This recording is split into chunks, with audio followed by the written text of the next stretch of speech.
Jonathan, just wanted to say thanks for joining. Been a while coming, and now we finally made the time to make it happen. So how you been?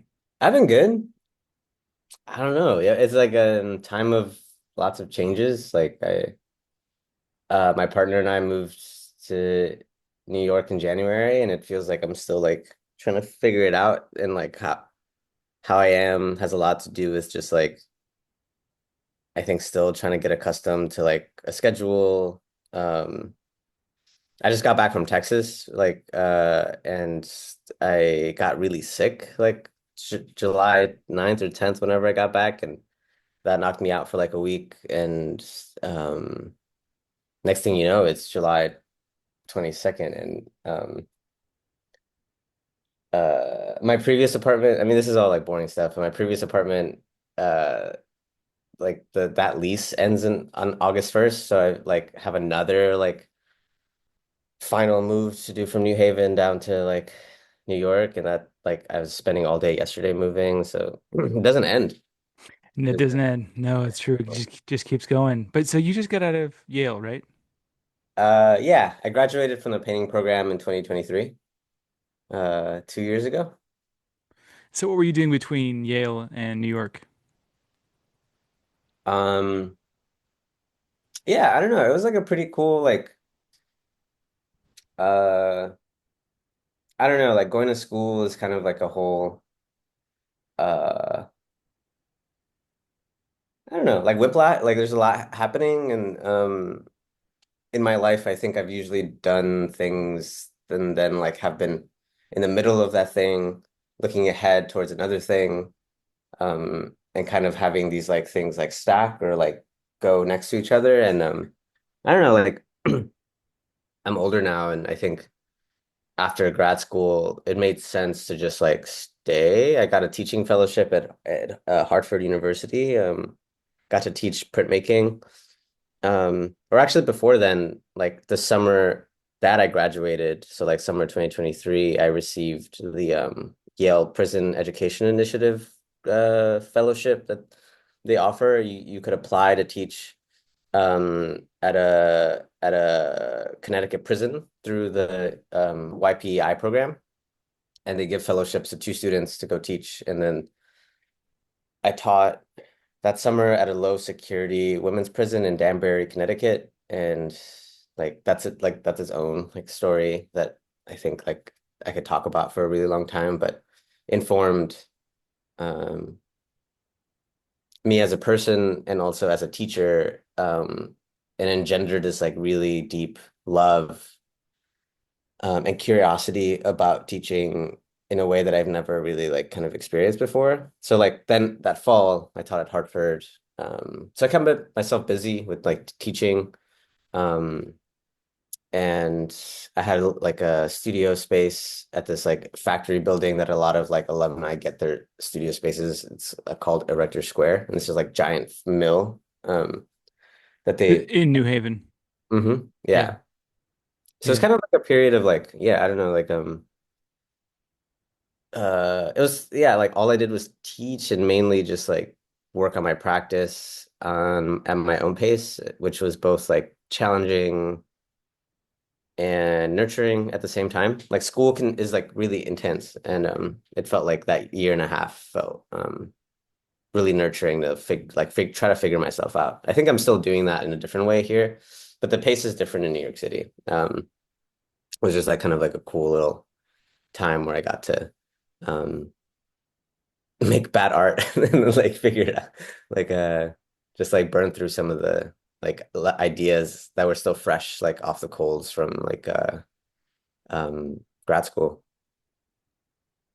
So when you were teaching at the prison in Connecticut, what were some of the things that you learned from that or that you took away from that? um I don't know, like it's like I've always loved teaching. Like even I taught a lot in undergrad. I went to the Minneapolis College of Art and Design from like 2013 to 2017 or around those years.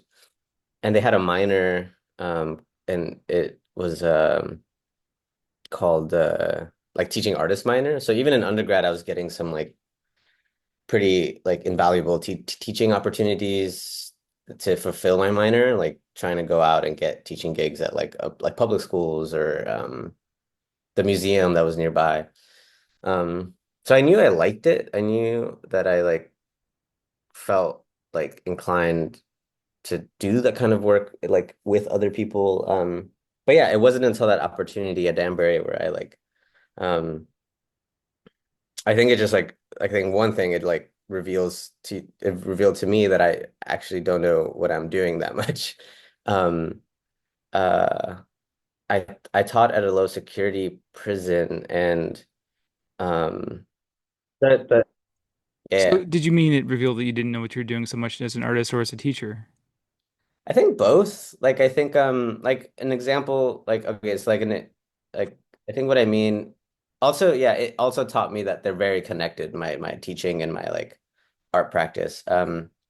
Like something that is often repeated in like the classroom is like you take risks in order to learn.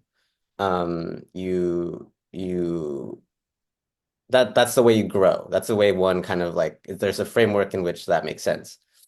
When you're talking about risks or when you're talking about like growing, uh, I think it just like has a different like tone within like the walls of a prison because risk means very different things to different people.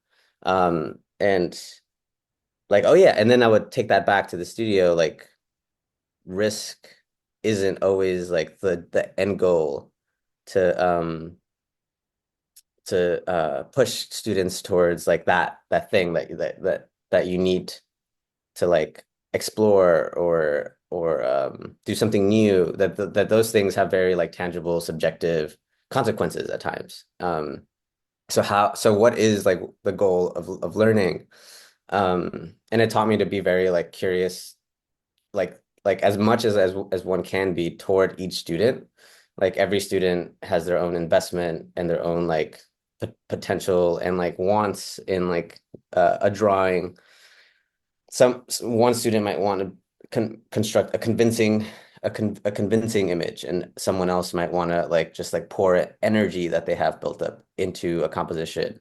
And it taught me to be patient and curious, and also like reveal to me through this like interaction and exchange with students that like um I mean, it makes sense on paper. Like theoretically, I understood that like I'm also a student, but like I had so much to learn from like these women that a lot of them were mothers, and this was like only an experience that I mainly knew through my own mother, like a relationship that is very like intimate and close. Um, there was an assignment where we like had, I think like to do drawing exercises. But I think the like thing that we were learning about was value structures and how to construct like different ranges in value. And then like the metaphorical kind of uh tool that I used to like prompt them was like you draw something valuable in your own life. Like value is like both like a shift in gradation, like from light value to dark value, but like it like the whole course, the drawing course that I taught paired metaphor with Mm. like the The literal, the physical, the physicality of the actual, the substance, the material. yeah, and that they're like one and the same, like Mhm. that there's no difference. That like to think about it, like the substance and the mechanical and the technical with the poetic or with the subject or the concept. Um, and a lot of it was just like really beautiful. Like I don't know, like I wasn't really prepared for the like the next day or like the next time I saw them, they brought back and then drew portraits of like a lot of people that meant a lot to them. So a lot of them they drew their kids. Like they had like these pictures of like their kids, some of them babies, some of them like were older. Some drew family members. Some drew like the places they grew up or the things that they like. Um, I think all those things are very like I think are very moving in that context, but every classroom is potentially like a world where like things can mean a lot. and I think teaching at a university can sometimes like for me it's really easy to forget like that like work can do a lot in people's lives and also my own. So having this experience or even that time where I'm like I was like moved by this like homework assignment. Uh I don't know, gave me a lot of faith. Gave me a lot of faith in like the power of like what it means. Like Jennifer Packer talks about that a lot, like to look at something, to really look at something and not take that for granted. And what can that do for people or in like uh It can change consciousness. yeah, shift consciousness Hmm. like all around. Like I think like taking a minute to really pay attention to something, to give like your presence towards something can be like any like prayer, it could be meditation, it could be um maybe this is like like not an escape, but like a moment where you're it's just you and the thing, and then like the attention you give. Um and very rarely in our days do we have that kind of presence like built into like appreciating um and looking at things. So I don't know. Like I think I'm starting to get like off track, but No, the not at all. I think this is good. This is good. I appreciate the tangent. I think it really, because it really, we're getting down to the really the qualities of what it is, what attention is, what you're doing, and I can see the connection between the assignment of this value structure. Is this the one you're referring to? The homework assignment was a value, yeah. like looking at values, like personal values, but also values within the drawings in terms of light and dark, right? Mhm. The gradations and so forth. It's really about attention, isn't it? Like, what are the things that are the most important? Yeah. Um it could be like it gets quite simple, no? But also like I mean that experience really fortified like what like I have a lot to learn, and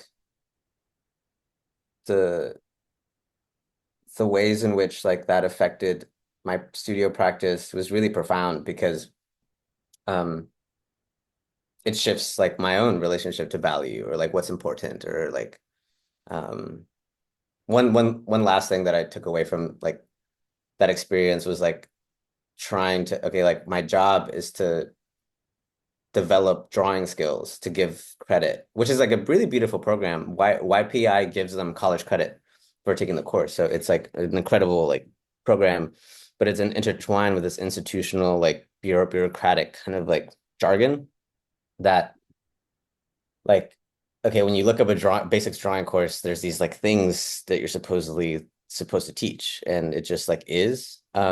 And I part of it was like perspective, like we're learning 1 point and 2 point perspective. Um, and we were drawing like from the out, we were drawing outside, and then one of the students asked me if she needed to draw the fence because she saw it all the time, and like it doesn't bring her joy, or it doesn't feel like she wants to draw a drawing where she's like caged in the drawing also. Um, and then I was like, well, no, you don't have to. You like it's completely like you have to make the drawing in the way that you want it to be, which calls for like a kind of like editing or like a hyper real version of the real world, which is like contrary to what we're supposed to be doing with these like technologies of perspective, like single point perspective or 2 point perspective drawing, which is constructing the thing that we see. So there's this like lesson in like editing and opting out of that system that felt more real than the real thing. And it just like also like solidified these things that I think about a lot with like um I think the genre is like a fantastical realism or magical realism.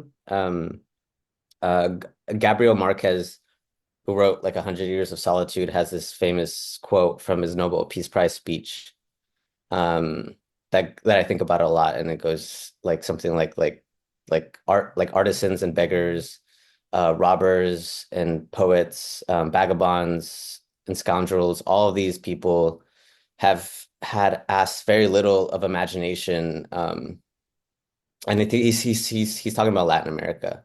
They have had to ask very little of imagination for what we've lacked or has always been the conventional means to render our lives believable. So this like way of understanding this whole genre of writing through a Western like colonial like lens in an attempt to understand or to like categorize or to like label, maybe like a more broader sense would be like to name, is to oh, it's hyper real. It's not there's magic. There's like it's not really real in the way that like we understand realness. Um, but I think like going back to that lesson, like to take the fence away builds a world that is more real than the real thing. And it's not necessarily fantastical. It's like a hyper real that kind of like as a teacher made me like, oh, like what is the my aim in when I start a semester off and I'm going to teach you things, what is the goal?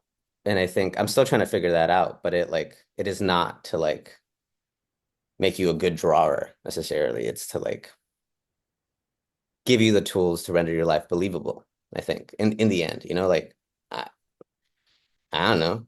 Like buck around, like go, I don't know, like like yeah, your life is everyone's life is so infinitely like unknowable, and maybe art can like help us better understand each other in that way. Like give us the tools to make our lives believable. And like as a teacher, that's what I don't know. Like like it helped me like understand that I don't know what I'm doing, and like I have lots to learn, but it's important to keep the try. Like every semester is another opportunity. I teach printmaking now, but that's like a different thing. But It just made me, what you said just made me recall a de Kooning quote where he said that he was less interested in giving order to the external world, but more interested in bringing order to his own life through his work. yeah, I think if you can sort of give that to your students and to yourself, like a way to sort of understand, even if if you can understand yourself just a little better, because I feel like drawing and paint or any art is really a way, sort of you're reaching into the subconscious, the deeper consciousness. I'm like, we yeah, don't, there's so much going on in our lives. Like we're so complex, and if you right. can turn off the thinking mind for a minute and just sort of and flow with it, it's amazing what comes out. So it sounds like your experience teaching did it reveal your own biases in a way? Um, Like, were you sort of questioning? I had this a little bit when I taught in grad school, just like I remember thinking even later, like, what? Oh, yeah, I taught a certain way and it was like fun and interesting watching students make paintings like I like them. You know what I mean? right, Like right. paintings that I would like. I was kind of questioning it there. Like, wait a minute, they're kind of making paintings like me a little bit. It's like I don't want to do that. I want them. And then the coolest experiences were ones that I just could never have predicted. Weird stuff. I don't want to call it, even saying faux naive is not the right word, but because it was actually like legitimately, it wasn't, there was nothing faux about it. It was like this beautiful naive quality that you can't teach. There's like the students you have, I'm sure you have those that are just unteachable. I can't touch that. It's so interesting and weird. Yeah. Yeah, I mean, often it's like those projects that are most surprising. Like it's weird because like it is like weirdly affirming when like students start to make work like you do, or like I don't know. Currently I teach non what's it called, non-majors. So it's a bit different, but it has like its own pros and cons where usually they're not into being artists. Like they're already like majored into a different their inheritance is a bit it's a whole different they're different structures that they inherit. And like when they come into the arts is usually to take like an easy, I mean, no, I mean they're actually I take that like they take that course for many different reasons. But um I find that since they're not necessarily attempting to be career artists, they're more willing to learn than art students. Art students are pretty like stubborn, and we're very like concerned with like a kind of goodness, a kind of taste, a taste making, making ourselves important within this making structure, and like discourse maker or something. Like we're very concerned about those things, and I think like non-majors don't are different, and it's weirder because I think they make more weird art, like the thing you're saying. Like they're less concerned with. Actually, these were non-majors also. Yeah, yeah, yeah. Yeah, They're yeah, that they're, I they're taught really majors and good. non-majors. Yeah, they are really good, and because Yeah, they don't have the ego, like the art yeah, ego, you know? yeah. We talk a lot of rhetoric about learning Yeah. or like yeah, whatever. Like it's weird. Like to make how do you teach making good work? Like that's a whole can of worms, but um you can't tell people nothing sometimes. Like it's like, or at least like also like when I was in undergrad, like you couldn't like there's stakes involved. There's real things, and it just like it fortifies a kind of like inner dogma, I think.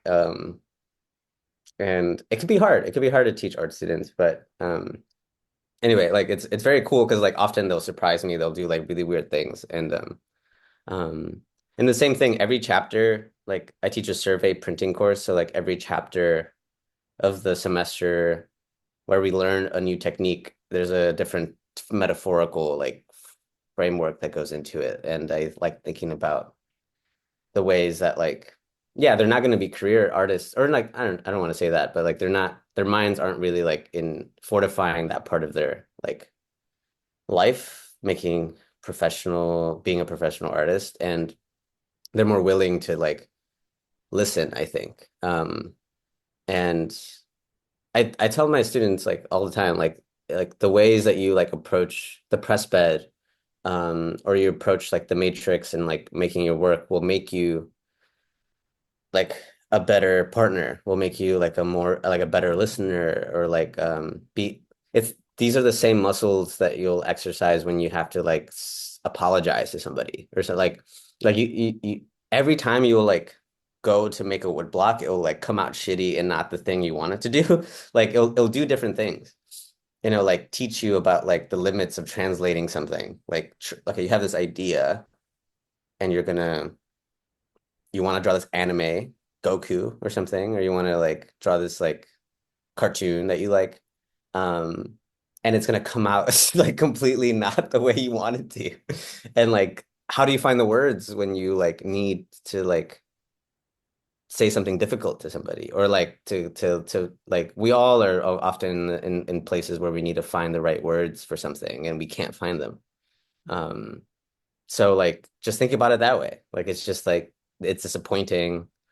And then they're always like, "Why? How do I make it look better?" Or like, you got to start over. You got to do it again. You got to try other things. Like that's like the way that like through process and through like um a curiosity in your own creativity, like that's how you're gonna like get it in the way that you wanted to through practice. So you're But teaching printmaking now. yeah, yeah, yeah. Yeah, that's good. So I one of the reasons that I wanted to talk is that I was really sort of like quite realized it, but I mean it's like interesting watching you just moved to New York pretty recently. I feel Mhm. like you're at the start of your career in a way, but it's really exciting to see the energy. It's really exciting to see sort of the energy of your sort of you're pretty fresh to the city. But you have a lot of artistic experience and you're pretty clear about your direction, but you're still open to sort of just open to your process and changing that and just being I feel like you're still in a state that's very flexible and it's cool to see. It's cool to be a part of just to be a sort of a part of the energy and just to witness that, I'm like I kind of forgot about that. I've been here for 12 something years. The energy changes. It's not bad, it's not better or worse or anything like that. Some things are easier, some things are like not as cool, but and I guess the older you get, like the more people I'm sure you notice this, the more people stop. There's nothing wrong with that either. People have families, they do something else, or Mhm. anything is, I think making art in this sort of formal way is not necessarily, you can live a creative life just the same without making physical objects or whatever it is. I recall this Richard Linklater on a podcast talking about how when in his 20s, if he was like on a boat and the negatives, the film negatives, and his best friend fell out of the boat, he would save the negatives. You know, Yeah. like, that's like how Yeah. you feel making art in your 20s, you know, it's intense, you know, and everything, it's so important and so much is on the line. And then when you kind of like you get a little older, you're like, okay, well, like it's not the only thing. There are other important things, you know, but you still, it seems like you're in this sweet spot where we have that energy, that intensity, but you're able to sort of you seem like you're living a well-rounded life. Yo, trying to. I learned from y'all. I mean, if it's rare, I think, to be like bear witness to like people like the way other people do things, and they're very different from who you are. Because sure, like we all have friends, but to just have this like consistent, like to see like yeah, we're very different, but it's like there's no wrong way to do like this thing, and that gets scary and scarier the older I get. But I look at y'all are also like my friends who still make work, also my friends who don't make work anymore. Because I went to an arts high school as well, and that's like kind of its In own in weird New York or Minneapolis? Chicago. I Oh, grew up in Chicago. Chicago, Ah, that's right. Yeah. and I can so many. It's just like yeah, like they move into different ways of finding fulfillment in their lives, and um. Jennifer, I think I'm butchering this really bad, but like Jennifer Packer also talks about that. Like, when you work on a painting, you're physically turning your back on a lot of like the rest of the world. Like, there's something about the focus that is super Mm. important to protect and like important to respect and to give attention to. But that attention also means you're like facing away from like a lot like big swaths of one's life. And if you yeah, there's so many people who like I really like respect and admire like life painters that make it like an intention to like be in the world as they're making. And I think my practice is a bit more insular. Like I work abstractly most of the time. So it's very much like just being inside and um Mostly in drawing, right? yeah, mostly Charcoal. yeah, I've been working on these they're technically prints, but they're made with charcoal, yeah, on paper. But I guess the last thing I want, or a thing I wanted to say related to what you brought up was like I had another homie, uh, Lizette. We were just like chilling a long time ago, and she said something. She's along the lines of like, I'd rather have a homie than a friend. Or no, I'd rather have a homie than a painting. Like, and is just like one of those simple things where it stuck with me a lot. Like, I think me too. I'd rather have a friend than like a painting. Um, but. I appreciate you saying about like the energy because it's hard to see when so I woke up from a nap like earlier to like talk to you, um which to me doesn't really like scream like energetic. It's like I feel like very, But like that's the acute energy. That's different. There's like the overall. yeah, You gotta look at the bigger picture, right? yeah. You know, and like you're going for it, you know, and like I watched, it was awesome watching you do those prints drawings for the show for it was a fair out in like Wisconsin, right? Recently you were doing those drawings. Yeah, it was like I'm trying to remember Door County Fair like that yeah, it was like an opportunity. I think it was the first time they were having a fair in that spot in Wisconsin. So it was like an inaugural fair. But usually just setting myself up, like if there is a deadline of any kind, I'll like try really hard to put together something new or something. You were pulling all-nighters and you made like 20 drawings in a few days, but it's worth it. It's love, right? Yeah, it's love. It's love. It's fire. Fire. Me and my friend Martine talk about that sometimes, like the fire, the consuming the fire, and then you just like kind of like get like sucked into like watching the coals. Yeah, it brings you into a different it is like a whole other space. I don't know. I should read something about it. Like that space where I think people call it flow state or it's hard because like arriving at work is like a kind of discipline. Like it's more discipline than it is like I think passion most of the time. You have to clock in, you have to do your hours. But like usually in a deadline for me, there is this like entering a portal of like fire and flame and ash, and it's like nothing's going right and everything's like messed up, but you're like digging. And then it's like that time when night turns into day, turns into night. Um, it's definitely unsustainable. Like it's not a like, but it's I've talked a lot about it with my friend. Like my friend Martin Gonzalez is also an artist. And he has like a lot of the same words for it, like fire. And I mean, it doesn't mean you'll make good stuff like in that fire. Like it just means like you're kind of like locked in this weird like unsation like kind of like manic. It's important to ride that though, to know to just ride that wave, of energy while you have that kind of energy, and it changes. And I feel like I don't know where I should find out who was talking about this, I suppose on some podcast, as I often quote random podcasts, but it was the guy was saying that it was like intelligence changes when you're younger, it's liquid, and then when you get older, it crystallizes. So it's Hmm. like I think about creative life and being an artist in that way, where when you're younger, you're making every 6 months in grad school at a completely different style, almost different, all kinds of stuff, and then Yeah. for me, like a month was a long time, I would make all this wildly different stuff, and then it starts to crystallize at some point later in life, and then you see people making very similar work. I think there's a sweet spot where one can be aware of if you start to crystallize in a way that's not necessarily what you want. Like I think to just sort of inject a bit of fluidity if you can, and be like, I don't know if I need to make 10 of that same painting again. Yeah. Yeah. Yeah. And we all have our different formulas. Like you'll uh Baldwin talks about like love and values and like I think yeah, like there's this essay like the responsibility of the American artist. I mean, yeah, just like talking like look over to what your left and you see someone like living their life completely different than you are, and you have to have the courage or like to stick by what you think is true, like because you're right. I mean, it's a very simple thing, but like you look over and someone else will make like 10 versions of a painting, or it's something like you look over to your right and somebody else will make like different iterations of a painting that are all originals. And where do you stand?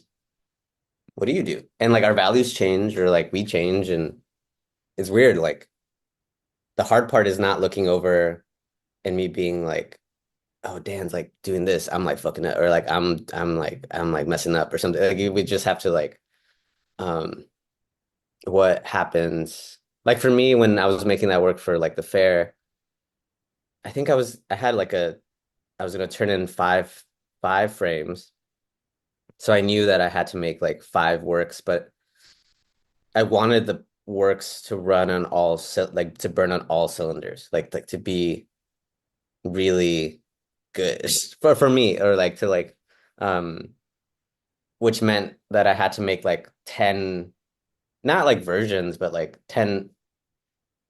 I made like roughly 5 to 10 like iterations or like original works drawings that fit into the frames. So like in total I did like I don't know how many, but in the end I got like five that I really liked.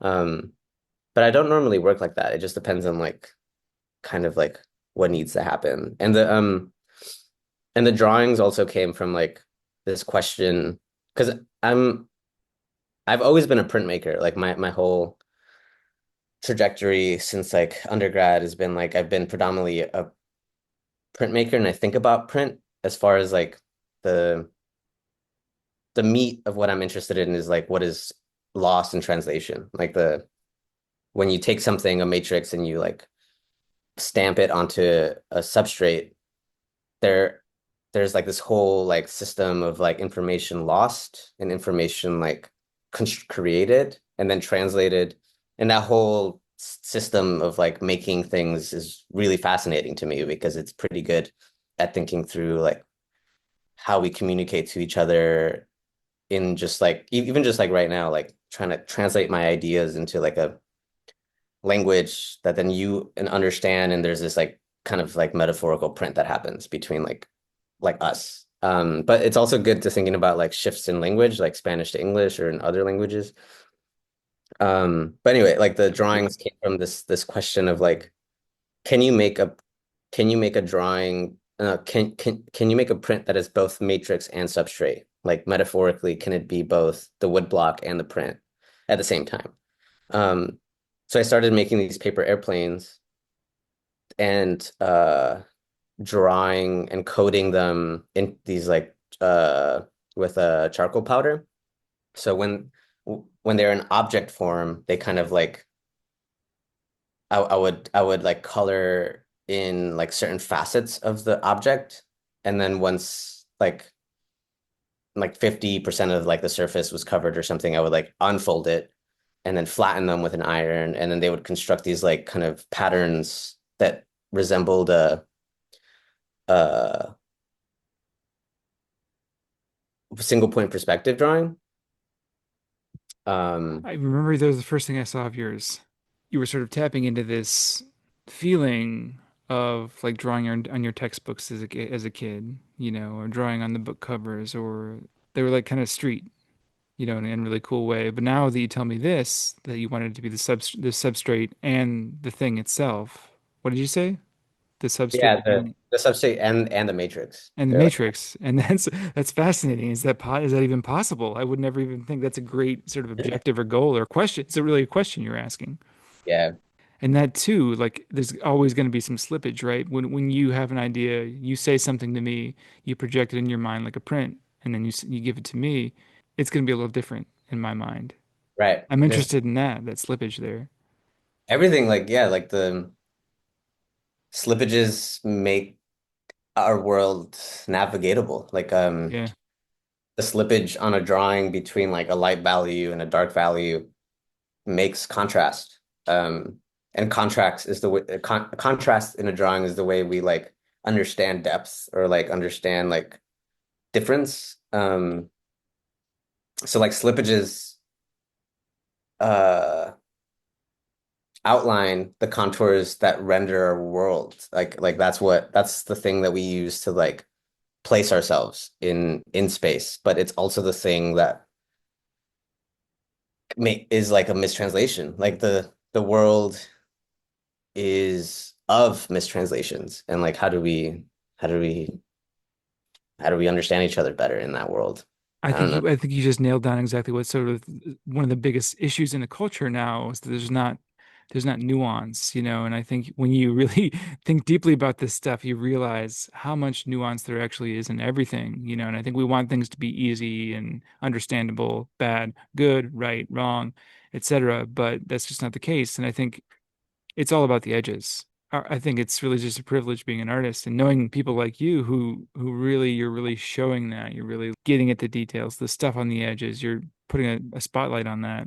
I always think that in a painting, like the best paintings, look at like master paintings, you can see like the attention in the edges. I always felt like Hmm.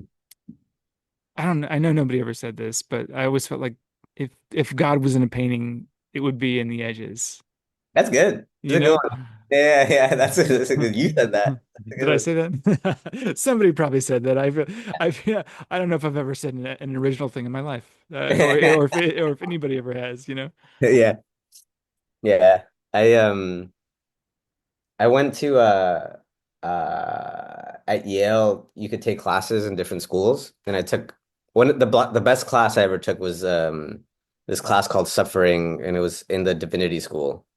And we every week we would read different things about suffering. So I learned a lot through like a theological framework. And it was like first time where I really thought about God, and like I mean I grew up Catholic, but not really that like religious in that way. Or you do the rituals and stuff like that. Like yeah, you, I yeah, go to church on Christmas and stuff like yeah. that. But it was like a really like heady, like a really beautiful way to like first be introduced to like a framework that takes like God, or like maybe not even God, like takes love very like seriously as a like a praxis. Like Divinity School is the only other school I think maybe like that outside of art school that thinks about love as practice and like thinks about their practice really seriously. Because usually everything's like up here, like in the brain or something, or like cognitive or like logistical. But divinity school or like in like religious studies, they really think about love as a practice and like how do you think about something that is an action. And I remember like a segment we were talking about prayer, um, and we are talking about like praying within God. So like usually like I think about praying to God, but there's this like reading we were doing about like uh I think like Eddie Hillsman, she was like she was like a Jewish writer during the Holocaust, and like there's this like big book about her journals like the years before her diary entries like before she unfortunately like died. And it was just like interesting to see like her world getting smaller and smaller, and she writes so beautifully about like the inner love that we all have. And I think there's like a theoretical understanding like yeah, we have love within us, and like but like to like to see an embodied like realizing of that like happening in real time felt like it gave me a better understanding that we like pray within God as an event. Like if we think about God in his event unfolding, like we would pray within this event. That includes like the past, the present, and the future. Um, and maybe this is like a roundabout way to like think about looking at a painting, and like if you were to try to identify God, it would be the air, or it would be the climate. It would be like this like it would be the edges, and like I think just like trying to like think about like everything at once. Um, Praying within the event of God versus like God being like in a location. Well, Um, fixed, it's so God not being a fixed static thing or an object. yeah, yeah. It's like also within. It's like weird. It's like becomes like within, but because God is within, it's like out there, or like we are out there. It's freaky. It like starts to freak me out. Oh yeah, because you sort of realize the sort of permeability of everything. Yeah.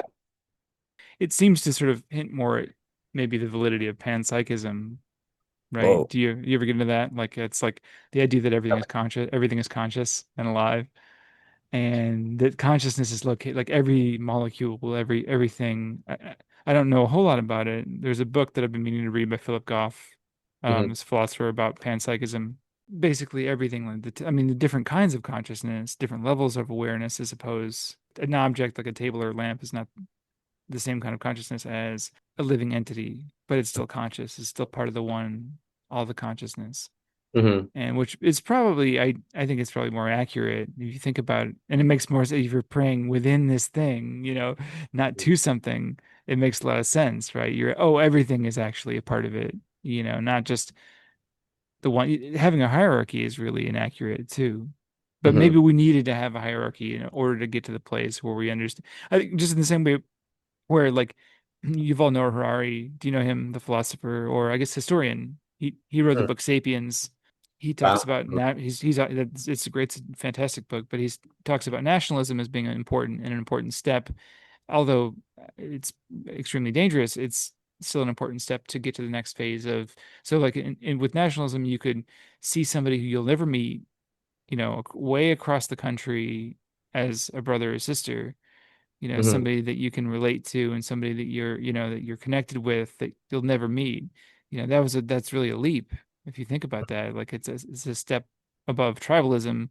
Of course, it becomes sort of tribal then it's still like this otherness, and then you're this us versus them, the other nations. But if you take that a step further, you see the whole world, all humans is one sort of culture, and everybody is your brother and sister. But then beyond that, if you see everything is connected, then Yeah. now we can like get more Right. accurate.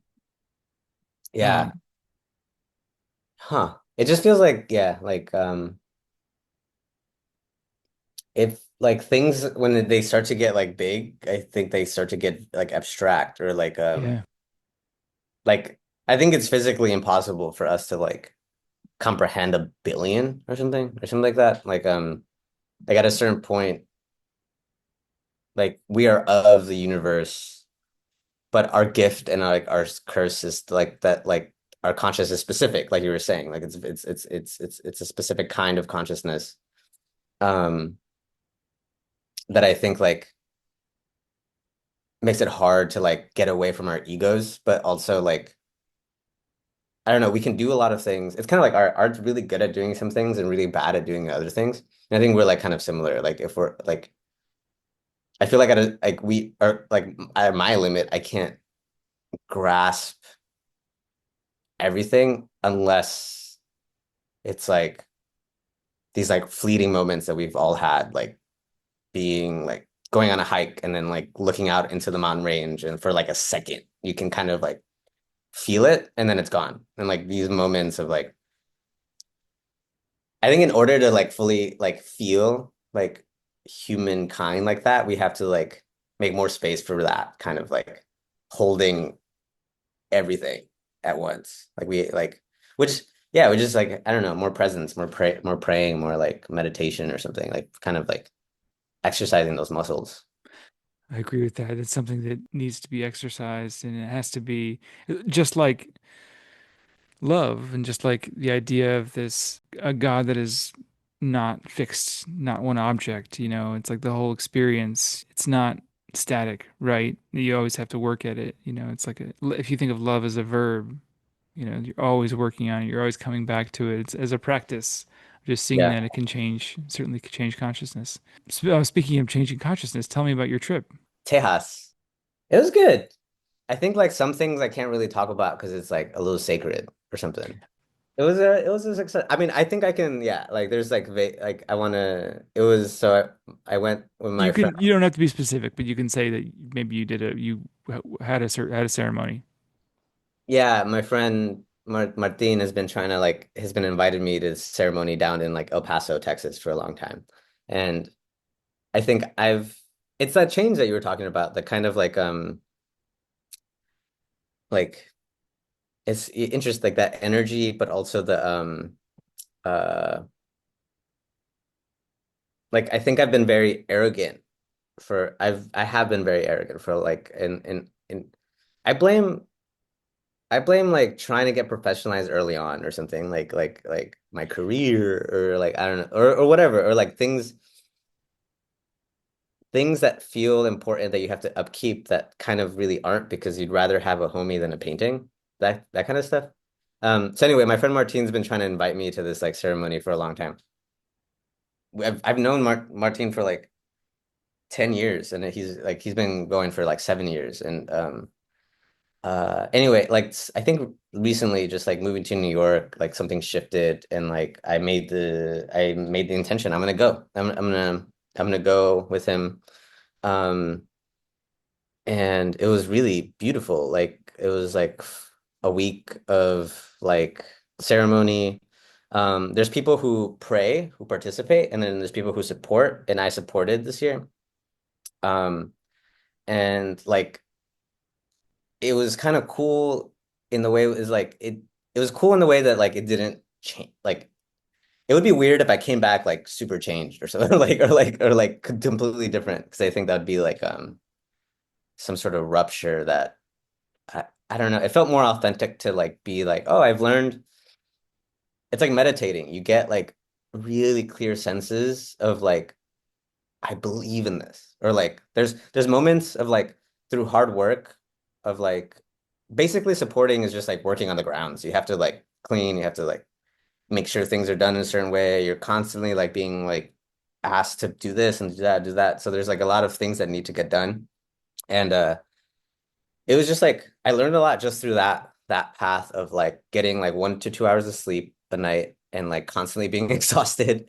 And like I learned a lot about the main things I took away is just like you need to rely on other people um in order to for things to get done. Like not one person can't like burn out or like so you have to like make family with these, or for me, it felt like I had to make family with these strangers and like kind of like develop some sort of like nonverbal like reciprocity that like you're doing this, you're like doing that, and like uh no one left. So like things would get hard, and it made me realize like in ceremony or in like in times when things get very like I don't know, like sacred, people also still are like their regular selves, and people disagree, and people like don't see eye to eye, and it's not a place where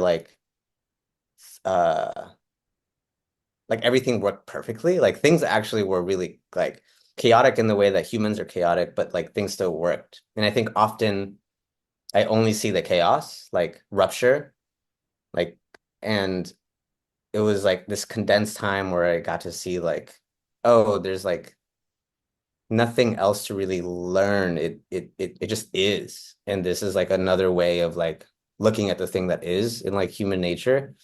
Um, so I don't know. I learned a lot about like needing to like it's very simple stuff, like keeping up with my friends. Like I learned that like if you what's the word? Like if you stop calling people and checking in on them, they'll stop calling you. And like I'm like, oh, that's why I'm so lonely. Or that's why I'm so like that's why I like it's simple stuff. And I'm like, oh damn, like I gotta like just so that's the thing. It's like any moment, like I'm sure like maybe the closest thing I could think about is like the ice bath. Like I've done a couple in my life, and you feel so good afterwards, like through this intensity. And then like sometimes there's like moments of clarity, and then you like lose it in like 20 minutes. And it's like the like trying to keep as much of that as you can. Um, I think all interventions are like that, like they fade after a while. It's all everything is a practice, right? You do meditation, you don't just meditate once and you're good, you know. We'd all be enlightened if that was the case. It's just like a continual trying to use whatever intervention. I just maintaining it as a practice. I have had such moments of clarity in the cold, just no thoughts at all. You're just there. I mean, there's nowhere to go. I went in Lake Michigan once in the winter, and it's colder than you could possibly ever get otherwise because the water is moving, it's flowing water, but it's way below, like it's definite. It's I don't even know how cold it was. It must have been I couldn't even know. I'm outside. It was in like in the negatives. yeah. And I'm in there, I'm just like, it was so cold it burned. But you have this moment of clarity of because there's just nowhere to go at that point. But you can't stay in there. You Yeah, I know, can't yeah. stay- It's like weird. It's like yeah, like it's the same at like yeah, the ceremony, like you can't stay there. Everything makes sense, but you can't stay there. You have to go back. You have to And go. Yeah. this is the real like I mean, they say like the 365 60 days that you're not on the grounds. That's the actual like ceremony, like where you it's not gonna yeah, it's like the no meditation, no one intervention is gonna like crack you into like becoming. Like it's like this kind of like daily thing. And I don't know. I got back and it's like, you know, um something profound that happened that yeah, I think it's like good, it's good. I think it's okay to talk about is like there's this fire, and it was like raining. It was like torrential raining during the day. It freaked me out because we have no signal out there, and it like freaked me out because like later I found out that those were the same, probably the same rains that like caused all that mayhem in Texas. Yeah. So we got really lucky, but at the time it just felt like we got rained on. And it was like towards the end of the day, so usually like the sun comes out and it's like 100 degrees and it dries everything out, but this time it was like um it was it rained closer to the evening time, so things were still wet and people's like tents were still like it wet and inside and all this stuff. So more people than usual gather around the fire to like just like huddle and get warm and like dry and stuff. And they started singing songs in these like languages that I don't understand, but I think it's like pretty normal, like to like I've been in situations where I like listen to music that in languages I don't understand, and it's like really beautiful because like I don't, it's like melodic more so than anything.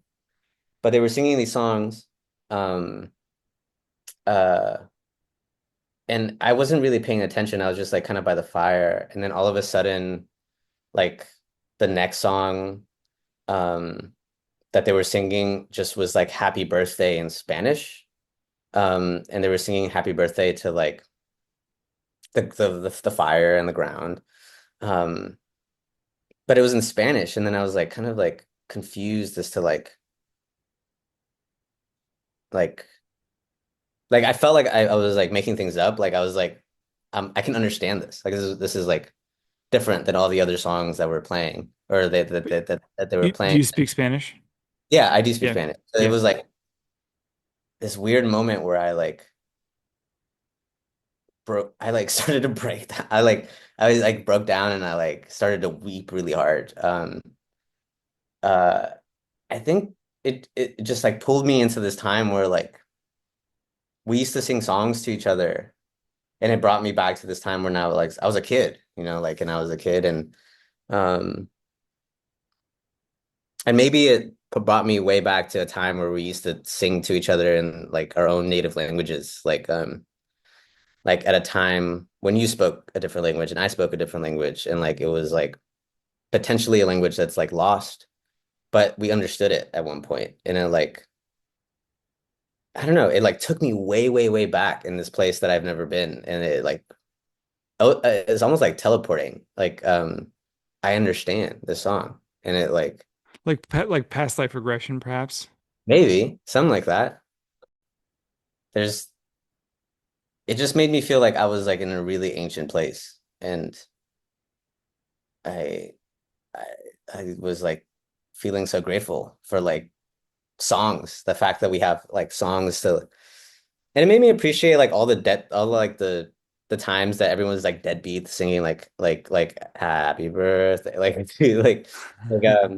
at least we like try to show up and like show each other that we care, and like we like ceremony is still important, like the fact that we have birthdays. Like have never really been a birthday person, but it made me feel like really we still like through everything, through like developing the world and like constructing all these technologies that ruin the environment, like we still sing happy birthday. Like that's pretty cool. Like I think those rituals are very important, and I hadn't really thought about that. I'm glad you say this because the more older I get, the more I sort of want to be with family during the holidays. And I used to not go home for Thanksgiving and most holidays. I would just go home maybe, once a year, maybe sometimes. Now, but now I'm like for the 4th of July, I'm back. It's a big family gathering in Indiana where my mom is from, and I still have a lot of family there. And so I've been going back. Even Easter, I went back this time, which I hadn't been back. I hadn't been back in like 15 years, and just to be a part of it with the It's not really even about the holidays, just about connection with your mhm. family, and that's the reason to do it. And I think that it brings people together, and it's just about being together. That's really the thing. It's so not, I don't want to say a distraction, but it's almost a bait and switch kind of thing. Like you think when you're a kid, you think it's about presents and it's about candy and it's Yeah. about the lights. It's a way to bring the family together, and it was always about being together. When you extend that outward, if everybody's your brother and sister and everybody is a relation, perhaps it's that you can always have that mindset of, oh yeah, this is really we're together. Here we are together. This is important. It's like a holiday. Wim Hof talks about every day being like Christmas. He gets it when he gets in the ice bath, and but I think about that. It's like why can't Yeah. every day feel like Christmas? It's an amazing gift to be here, and then on top of that, to be an artist, wow, that's really a rare thing.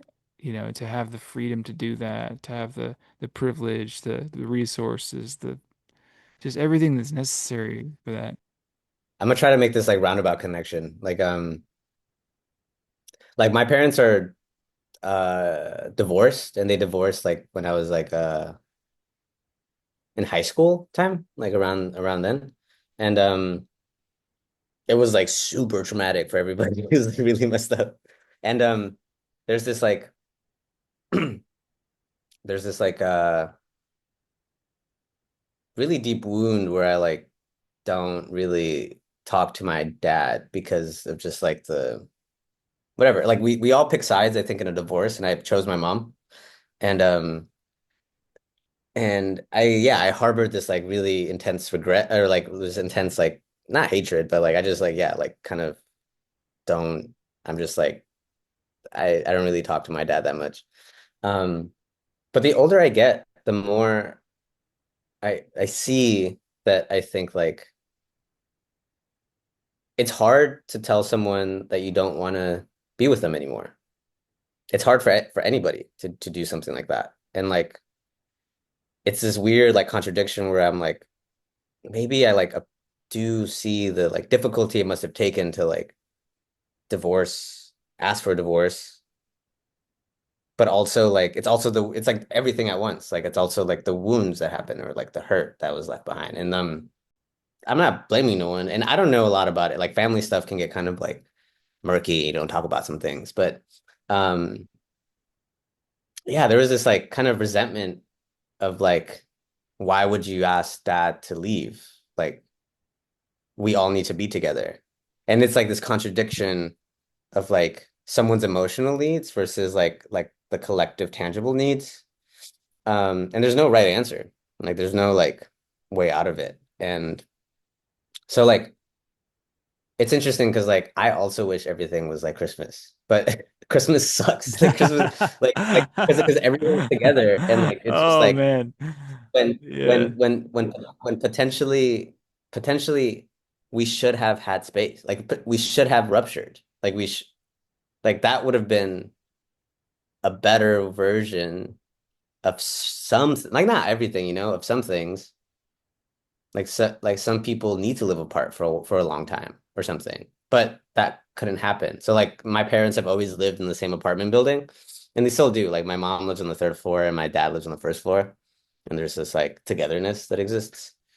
Um, but it's weird. It's just like a weird thing. Like, yeah, like I understand we got to keep everyone together, but Well, it's sometimes just maybe not go like like yeah, sometimes you can't. There's a monk. This is doesn't necessarily pertain to your family situation, but for often the people in our lives, we're just not compatible. There was a monk who was talking about living a snake came into his hut, his kuti hut, where he lived, and he was there for like 3 days. And after 3 days, he sort of made this agreement, not consciously talking to the snake, but he was just thought in his mind like, okay, you can't be here in the hut anymore. You have to go out. So we got it out, but he wished the snake well, but over there, he couldn't live with that yeah, snake, and he had no resentment towards the snake because it's just like acting according to its nature. But he also realized that he wasn't compatible with that creature. So there are a lot of people in our lives that we're just not compatible with. And that's okay. I think we have to yeah, accept that, and we're all working on stuff. We're not perfect beings, and well, that's part of this sort of human predicament, which it makes it rich and interesting too. Though is like we're different. We have a different perspective. And just as we said earlier, like what you project, this image you have in your mind, you can project it into my mind, but my conception of it, there's always slippage. yeah. Slippages. That's the thing. Yeah. We just live in it. We live in the slippages and yeah. I like that. I like that. I think some people just aren't, yeah, compatible. But um I don't know, just like making do. Like there's that like another way to like think about like you go as the splinters of one of like as the like splinters fall from like the fractures of our lives, we have to like incorporate them into other things and it's just like there's no returning. There's no like I don't know if this like there's no ret home to return to. It's like the splintering, unwinding that you were born into this splintering kind of unwinding thing. Like there's this like um continuum of things being infinitely complicated and like contradictory. Um, and there's no going back. You just gotta like, what do you do? I guess if you can find a way to turn what you see as problems into opportunities, that's ideal. Hmm. It's just always, it's never going to be like you think, right? But I like that you say it's like a splintering and an unwinding. I guess that makes me think about just the nature of the universe bending towards chaos or entropy, which it Hmm. is, but we're amazing at fighting against entropy. Our bodies are always repairing themselves. We're always trying to stay alive. That's the name of the game, right? Like we Yeah, just want to survive, and every being wants to live, right? right. Wants to be happy. What's that meme? There's this guy that's like, there's this video of this guy being like, "You've been dead for 8 billion years. You're like, actually, what you're scared of is being alive." Um, he's just some like random person hiking through the woods, like just like we've been dead most of our lives, but like just briefly, we've become alive for a second. In this way, I guess. Before this, we were like dust and like rocks and pieces of wood and water and yeah, I don't know. Like it's like this like it's like I always try to take some time and like what's that analogy of like the creamer going into the coffee? Like there's only the moment there's only a moment in between when the coffee's black and the coffee's like brown. There's like where everything's swirling. And it's just like that period of time where things are like infinitely complicated. And then they return back to like I think it's like they return back to like a solid. Like it's like black coffee and then they like have this like infinitely complicated patterns and then it turns back again into like one solid color. I think about that all the time. Like I try to think like me and my partner have like this minivan that's like at the perfect like it's 200,000 miles and it's just like over its like kind of like middle lifespan, but it's still like worn in really well. Like the seats are nice and like it drives very like in the way that I like expected to. Um, or like when you're drawing and your pencil is at just the right like length, and then soon it's gonna be too short. Like things just always exist in this like middle, like or to appreciate the middle because things will end and things will begin again. And I've never had a pet, but I imagine that like there's that moment where you get to know your dog or your cat for really well, and that moment is like in the middle. Um, family members, like I don't know, the substance is like somewhere in the middle, and like we're always like it's not just like one thing, like things like overlap. Like I'm at the end of this move from my apartment in New Haven, but I'm like in the middle of this and just the beginning of that. Like things are always like in flux in that way. It's never static, and that's it's alive. And I think we always think, oh, it's going to be great when I get to this point. And then, but that, like then it's going to be great. Then it's going to be great. But Yeah. you're never really there. You're never really in the moment because it never actually arrives. Do you feel like your paintings are like that sometimes? Yeah. Like, oh yeah, it's gonna be tom or like this, and then it's like over. It's always different from what you think. The whole thing evolves. Your practice in the studio is really a living thing. And so it's really, if you put emphasis on the process, I'm so much happier sort of like making an effort to do that and not think about the product or the result because that's always going to make you disappointed. If you're like, oh, I was expecting it to be this. And your life too. Like, I wanted this career, this big art career. You come to New York and you think, I'm going to show at this gallery and that gallery, and maybe you have a few shows or whatever it is. It's never like you think. I remember seeing this book. I used to be the handyman at David's Werner for a couple of years, like when I first moved here, and I saw this book. I think it was on, in the library there or whatever, and it said, I can't remember the artist, but it said, I became an artist and all I got was this art career. And I was like, that's good. That's all I got was this career. And I'm like, I thought it was kind of snotty, but then later I was thinking, oh yeah, it's not like you think. It's never like you think. And I know people that are successful that are very grateful to have the careers and that are very thankful, are really really utilizing it in the best possible way. So I'm not saying it's never you don't have to be disappointed if you get a career. That's great. I hope you do, and I hope everybody like that I hope Yeah, a lot of people get opportunities to have a career like that. But in my experience, it wasn't like I thought it was going to be. It was actually much richer and more interesting. All the people I've met, the experiences I've had, I got into coming to New York, it got me into meditation and retreats and plant medicine and meeting this amazing community of artists, and not just one community, but overlapping communities and so many different people. And that all feeds into your practice. And then you're going to the museums, and then you pick up on this thing, and you're interested.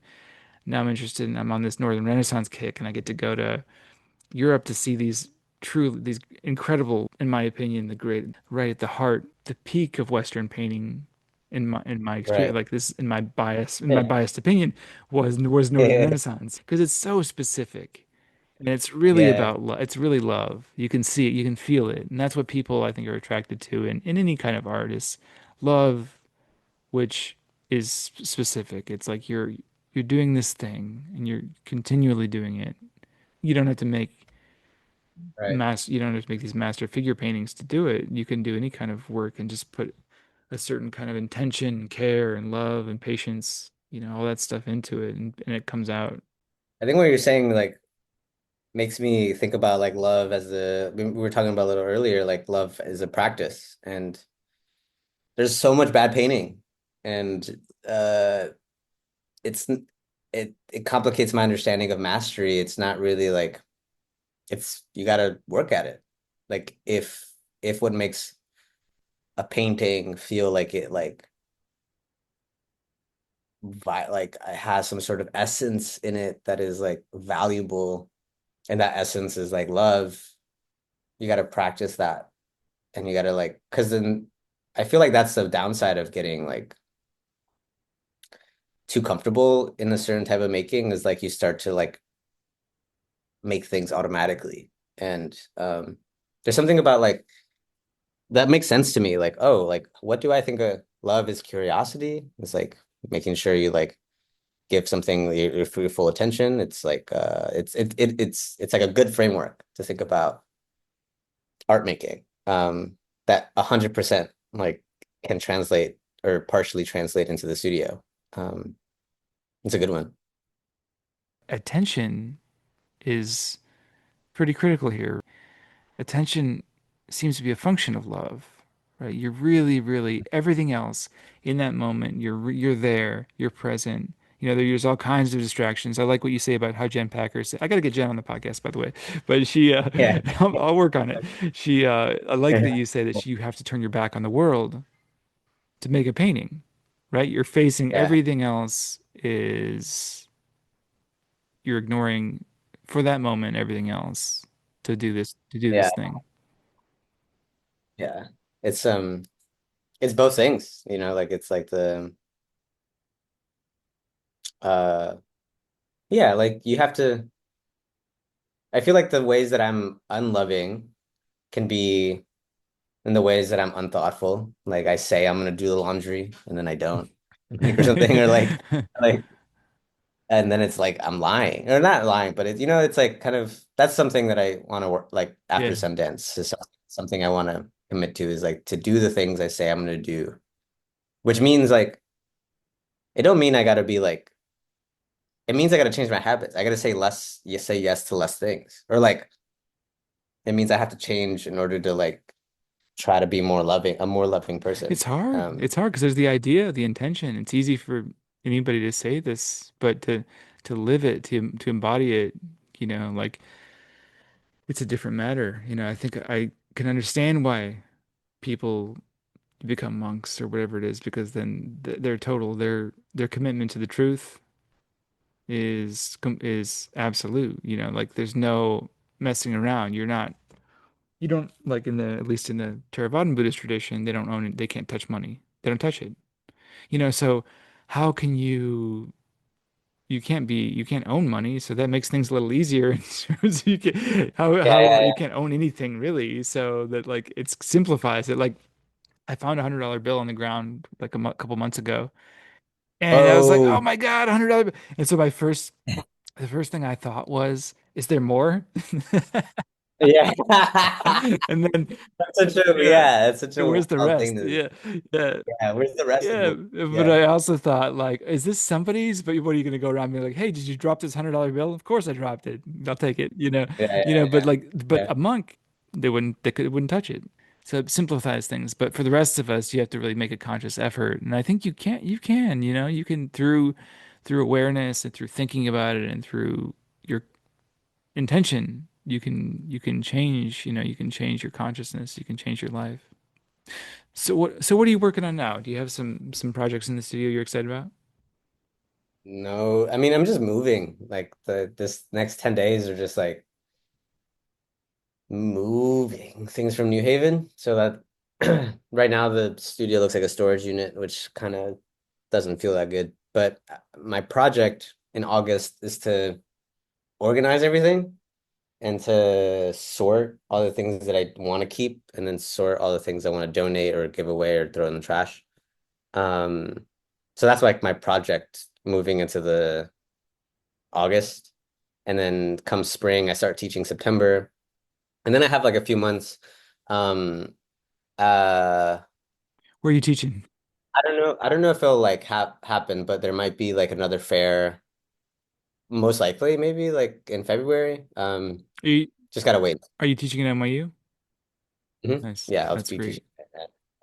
At- Um, so yeah, just keep working. I feel like I really got in a stride with like uh um this like body of work, and I'll like once August, like I'll spend like August going through all my stuff. In September, I'll start to like teach, get in the rhythm of the studio, and hopefully have some frameworks ready by like February for um this art fair in Mexico City.